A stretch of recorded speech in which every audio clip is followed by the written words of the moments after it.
ये एक तर्क दिया जाता है कि कश्मीर में कश्मीरी हिंदुओं को इसलिए भगाया गया क्योंकि देश के अंदर भारतीय जनता पार्टी ने सोमनाथ वाली जो रथ यात्रा निकाली थी, या जो राम मंदिर को लेके जो एक एक नैरेटिव खड़ा हुआ था, उसका जवाब था। क्या ये सच है या भी ये झूठ है? कश्मीर में सोमनाथ का नाम, मंदिर का नाम कितने लोग जानते हैं? आज तक जाइए तो थोड़ा सा एक एक एक क्या कीजिए, एक जाके ओपिनियन पोल लीजिए, क्वेश्चनर कीजिए, देखिए कितने लोग जानते हैं। कुछ भी जानते हैं इसके बारे में नहीं। आप सोमनाथ कह दीजिए, कहिए अच्छा मैं सोमनाथ, अच्छा आपके दिमाग में जहन में क्या आता है? अब देखिए कितने लोग कहेंगे आपको। तो आपके कहने का मतलब ये कि जो बाबरी मस्जिद को लेकर जो बीजेपी का इधर आंदोलन चल रहा था और कश्मीर में जो कश्मीरी पंडितों के साथ हो रहा था, दोनों का कोई दोनों के बीच में कोई जुड़ाव नहीं था, no connection between them? No connection, it was entirely from Pakistan. Entirely from Pakistan. क्या इस बारे? और उनके पाकिस्तान के लोग, जो कश्मीरी लीडर्स कहते थे कि हम ये सुलह हो सकती है, ऐसे ऐसे हमें हमें आप आजादी, हमारे आजादी का जो डेफिनेशन देना चाहते थे, और उनको मार दिया जाता था। मैं एक बात और आपको याद दिलाना चाहता हूँ। हाशिम कुरैशी, जो कि वन ऑफ द हाईजैकर्स थे 1971 में, और जो बाद में जेल से भी निकले, बाद में वो जेकेएलएफ के प्रेसिडेंट बन गए थे। और 1986 में जब मकबूल भट्ट की फांसी हो गई तो वो भी पाकिस्तान गए, पर वो जेकेएलएफ के प्रेसिडेंट बन के, as president of JKLF he went to ask, वो सहायता के लिए पूछने के लिए गए। वहां पे जाके 1 साल के बाद वो भाग के लौट के आए। और चट्टान, बहुत बड़ी उर्दू मैगजीन है कश्मीर की, उसमें उन्होंने लंबी आर्टिकल लिखी। क्या हुआ उन्हें? उन्होंने कहा कि ये तो हमें कैदी बना के रखे थे। वो कह रहे थे कि जब तक कि तुम ये ना कहोगे कि तुम हिंदुस्तान से अलग होके पाकिस्तान को आना चाहते हो, तब तक हम आपको मदद नहीं करेंगे, आपको हम असली नहीं देंगे, कुछ नहीं देंगे। और उनको कैदी बना दिया था। बहुत तकलीफ के बाद उन्होंने कहा कि हम यहाँ आपके गुलाम बनने के लिए नहीं आए हैं, हमें आजादी चाहिए, हम गुलामी नहीं चाहिए। हम एक गुलाम, एक मास्टर को छोड़ के दूसरे के पास नहीं आना चाहते हैं। तो ये उनका पहले से ही था। वो वहां से भाग के निकले और फिर हिंदुस्तान लौट के आए और कहे कि पाकिस्तान ऐसे ऐसे कर रही है। उसके बाद जेकेएलएफ को एक असला नहीं दिया। वो मैंने सीक्रेट रिपोर्ट जो आते रहते थे, मेरे डेस्क पे भी आते थे। उसके बाद हिजबुल मुजाहिदीन बनाई गई। अक्टूबर 1990 में 5,000 काडरेज जेकेएलएफ के पाकिस्तान में थे। उनके पास असले नहीं थे, उनसे असले ले लिए गए थे जी। और 1500 हिजबुल मुजाहिदीन के काडरेज बनाए गए थे, जिनको असला दिया गया था, जिनको भेजा गया था यहाँ, भेज रहे थे वहां। तो ये जगमोहन को कब हटाया गया, जो गवर्नर थे वहां के? जगमोहन को मई 26, 1990। क्यों हटाया गया उनको? क्योंकि 24 को, 23 को, मैंने 1-2 दिन में, मुझे याद नहीं आ रहा है, मीरवाइज साहब की असैसिनेशन हुई थी। उसके बाद बहुत बड़ा जनाजा निकला था और इतने जोरों का वहां पे शोर उठा उन लोगों ने, ये ऑर्केस्ट्रेटेड था कि ये हिंदुस्तान ने मीरवाइज को मरवाया क्योंकि वो इंडिपेंडेंस चाहते थे। और इसीलिए जबकि उमर साहब ने मुझे बीबीसी का फिल्म दिखाया, वो ये दिखाने के लिए कि ये उल्टी बात थी, पाकिस्तान ने मरवाया नहीं, कि बीबीसी ने जो फिल्म बनाया मीरवाइज उमर फारूक का, बिफोर ही वाज मर्डर्ड, उस वक्त उसमें उन्होंने पूछते गए कि हिंदुस्तान में आप अमन, दिल्ली के साथ पीस चाहते तो क्या करना है।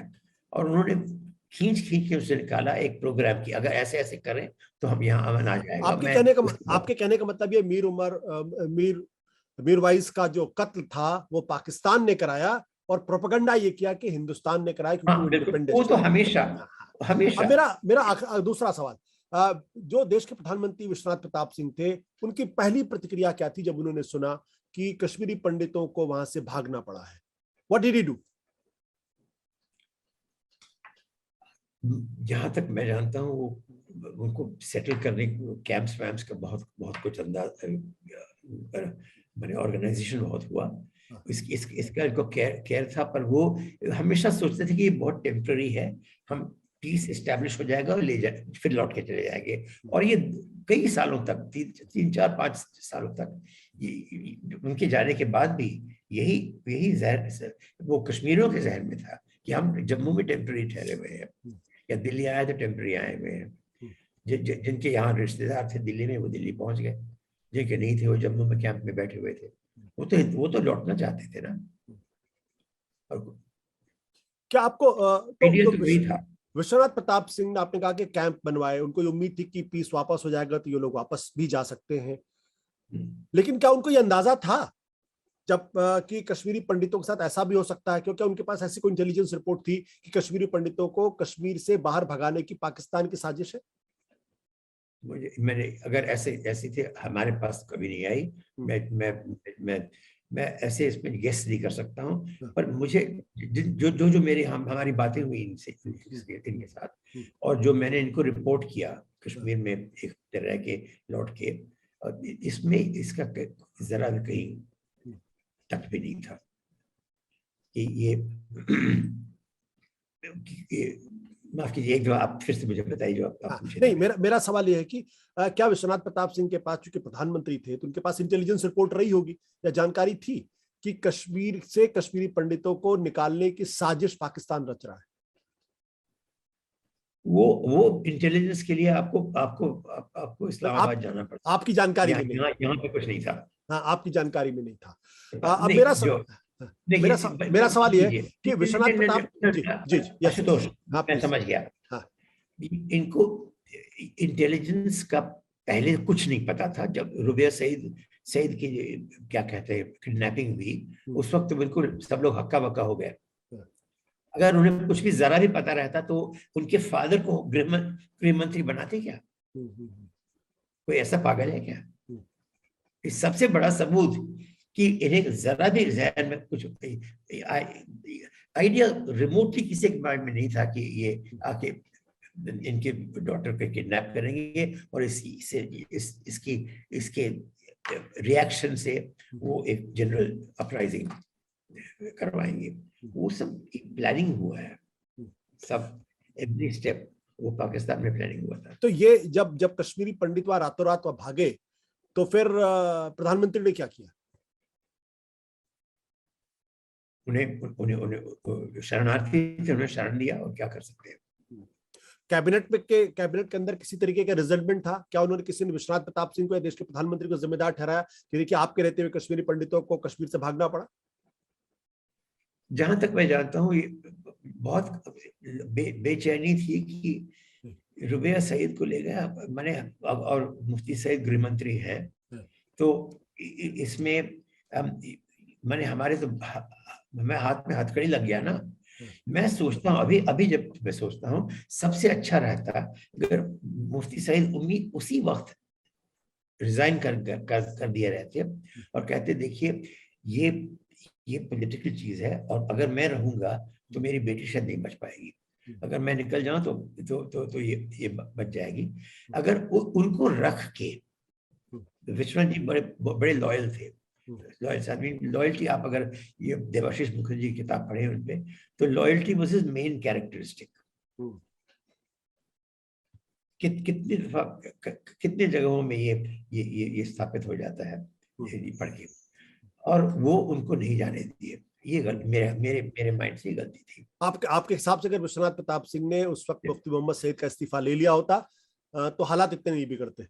नहीं, तब क्या होता कि वो इन्हें इतना ज्यादा देना नहीं पड़ता। अच्छा, इन रिटर्न ये 5 टॉप लीडर्स ऑफ जेकेएलएफ, और जेकेएलएफ वाले तो वो ठीक है, पर मैंने इतना आतंकवादियों को नहीं छोड़ना पड़ता जितना आतंकवादियों को छोड़ा गया। अब मेरा अगला सवाल ये है कि जब कश्मीरी पंडित वहां से निकाले गए, वहां से उनको पलायन करना पड़ा, तो जो कैबिनेट थी उसकी क्या प्रतिक्रिया थी? क्या उसमें कोई विरोध किसी ने विश्वनाथ प्रताप सिंह का किया? जो भारतीय जनता पार्टी जो सपोर्ट कर रही थी सरकार को, क्या उसकी तरफ से कोई आवाज उठी? क्या लेफ्ट की तरफ से कोई आवाज उठी कि भाई आप हैंडल नहीं कर पाए चीजों को, इतनी संख्या में कश्मीरियों को वहां से निकलना पड़ा? नहीं, वो ये सब अच्छी तरह जानते थे। मैं इसको तो मैं कह सकता हूँ कि मुझे बैठना पड़ता था पीछे में मीटिंग्स में, नहीं ये कैबिनेट में इनके खिलाफ कि आपने ये गलती कर दी, ये या कोई दूसरा राय और कोई रास्ता है, सब जानते थे कि एक ही रास्ता है। सत्य हिंदी का ऐप डाउनलोड करें गूगल प्ले स्टोर पर।